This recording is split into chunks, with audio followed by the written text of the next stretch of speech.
Good afternoon and welcome to the Embedded Executive Podcast. My name is Rich Nass and I am the Executive Vice President of Open Systems Media. I lead the embedded IoT teams for embedded computing design.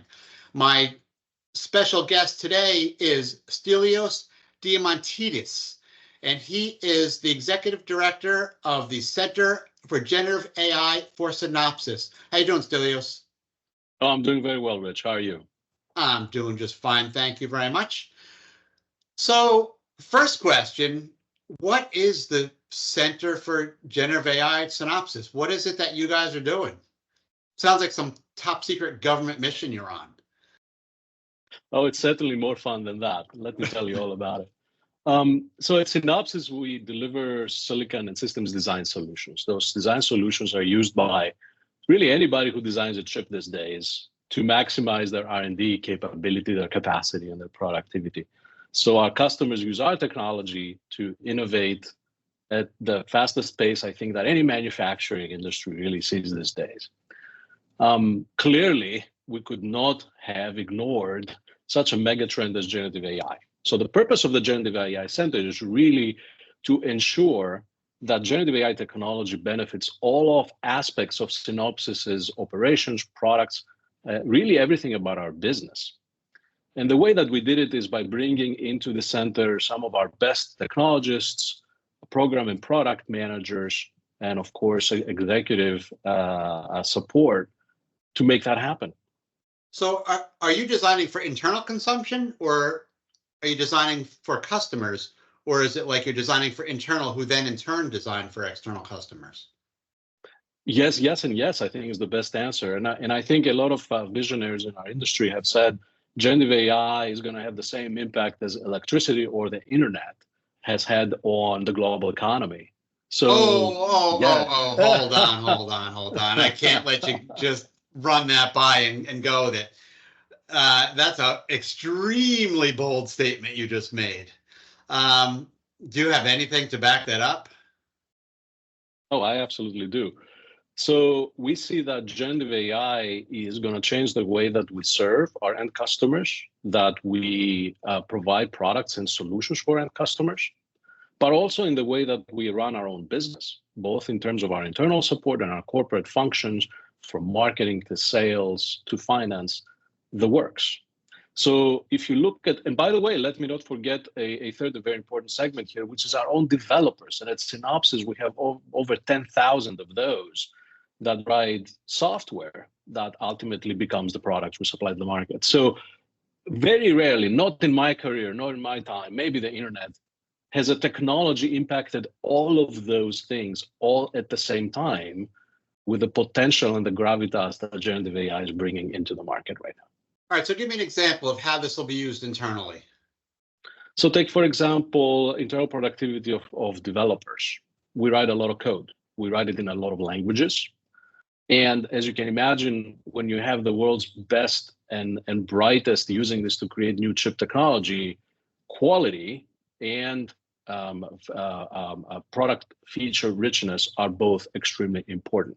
So our engineers have to make sure that we get the best features in the product, and also make sure that they work, and they work under conditions that sometimes are unknown. A lot of our customers will tell you, heck, we don't know what we're going to be shipping next year. That's the fun of being in our space. So imagine writing tools for people who don't know what they're going to be shipping next year. And that becomes even more fun, compounded fun. So with generative AI, our engineers can become more organized and more efficient in the way that they write code, leveraging, for example, code generation, code completion, automatic analysis of code for testing or verification, also collaborative code that allows AI to sort of become a second opinion before code reviews ever happen. All in all, amounting in a significant productivity boost across our engineering population. Here's one example. Now, you're just doing software, right? At Synopsys, we have a EDA tool business, which is creating software, as you said, for our end customers. We also have the world's largest IP business when it comes to delivering IP that essentially pre-designed circuits that goes into different kinds of chips that our customers produce. And These are generally mostly interfaces, memory interfaces, data transmission, for example, connectivity kind of solutions, including AI processors. So the work you're doing for internal consumption, what hardware are you aiming that at? It has to run on something. Oh, absolutely. Internal and external has to run on a variety of software and hardware. So Well, you need to be I understand thinking the about external part that you're aiming at your customer's hardware, but when you're doing it for internal, when you can pick anybody you want, who are you picking? everyone. In other words, in other words, you have to make sure that you always build the best highest productivity solutions. And we have excellent connections and ties into all major hardware vendors that allow us to maintain those environments, including cloud, not only on-prem. Okay. We very, very often talk about what you just brought up, what's running on the cloud and what's running at the edge. And there seems to be a very big migration, at least in the space that we cover, the embedded industrial automation, and even consumer to some respects, where they really want to get to the edge. Is that what you're seeing as well? And are you dedicating the majority of your resources onto edge-based solutions? Maybe not the way that other customers would when they, for example, create workloads that run in embedded devices like smartphones or, smart speakers. For us, most of our solutions run in data centers and require what you would generally refer to as high performance compute infrastructure to run. In those, Synopsys has a very large installation of our own that we operate, and we have very large workloads that run on this installation. But we also partner with the public cloud vendors to allow us to have more elasticity, but also to test our solutions in various environments as well. But you're talking about huge amounts of data. Don't you want to do as much as you can locally?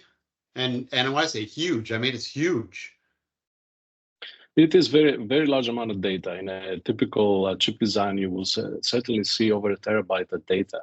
Now, keep in mind, a lot of this data is generated on our customer premises.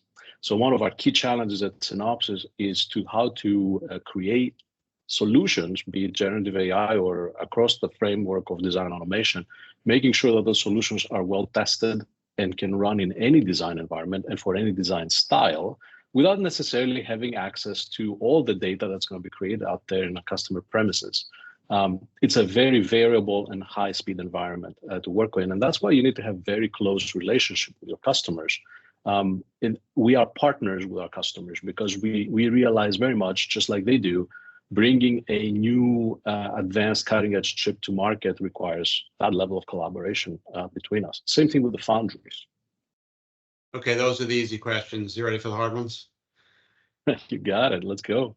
I could tell you what a chip designer, a board designer, a system designer today, what his job entails, the tools he's using, the problems he's going to face, and all that stuff. If you project out, say 2 years from now, what's the job going to be of the guy who's designing the person who's designing the chips, the boards, and the systems with all that you're envisioning? Is he going to walk in, hit a button, and have a cup of coffee? That sounds great, but it's never been like that, and I certainly don't expect it's going to be like that at all.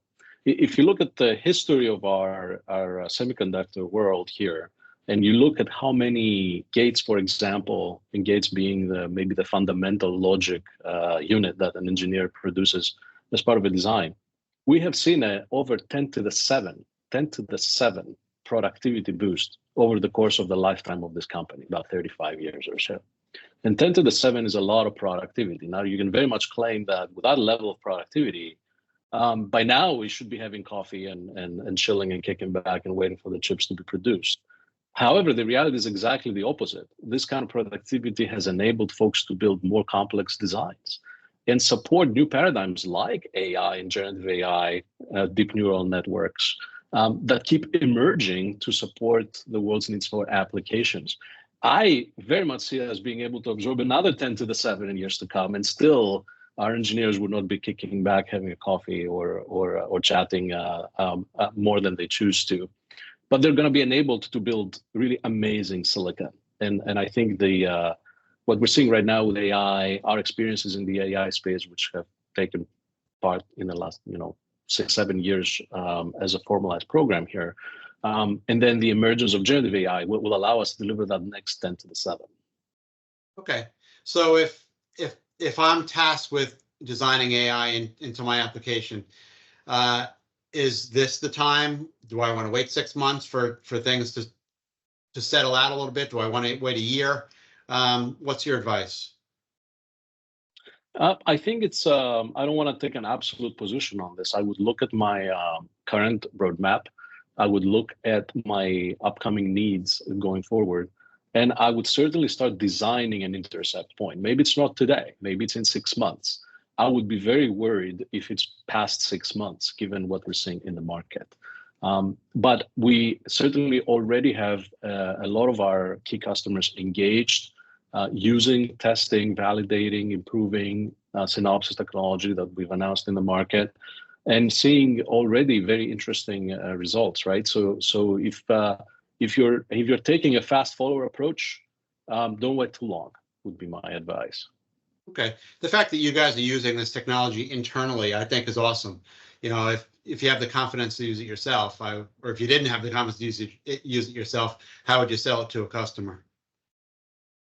You got it, absolutely. And again, that goes across such a broad range of applications, from our own internal design teams designing IP, to our software developers designing tools and new features in the software world, to our own operations, sales, finance, legal. It works. Very good, Stelios. I appreciate you taking some time and explaining what this Center for Generative AI at Synopsys is all about. Absolutely, Rich. Very much enjoyed talking to you today. That was Stelios Diamantidis. And as I said, he's the Executive Director of the Center for Generative AI at Synopsys. And I am Rich Nass with Open Systems Media.